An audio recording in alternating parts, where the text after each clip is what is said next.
ওই October November আমি যাবো। হ্যাঁ আসুক দেখি কি বলে। ও তো না, 10,000 সেরকম- নিয়ে পিকনিক দিয়ে যাবে। তোমার নভেম্বরে তোমাদের দুদিন ছুটি আছে না? ওটা তো তুমি তো নভেম্বরে যাবে না বললে। ও হ্যাঁ নভেম্বরে ওটা আমার বিয়ের অনেক আগে। আমাদের কিন্তু আবার জুলাইতে অ্যানিভার্সারি আছে।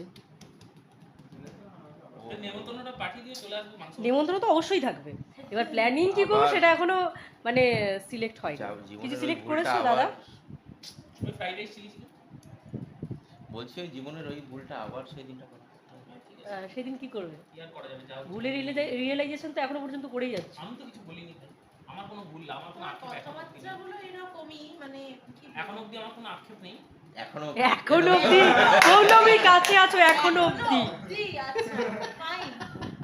কি বলতে চাইছো এখনো অব্দি? তুমি কিছু বলবে? বসে আছে এই হুম? আমি না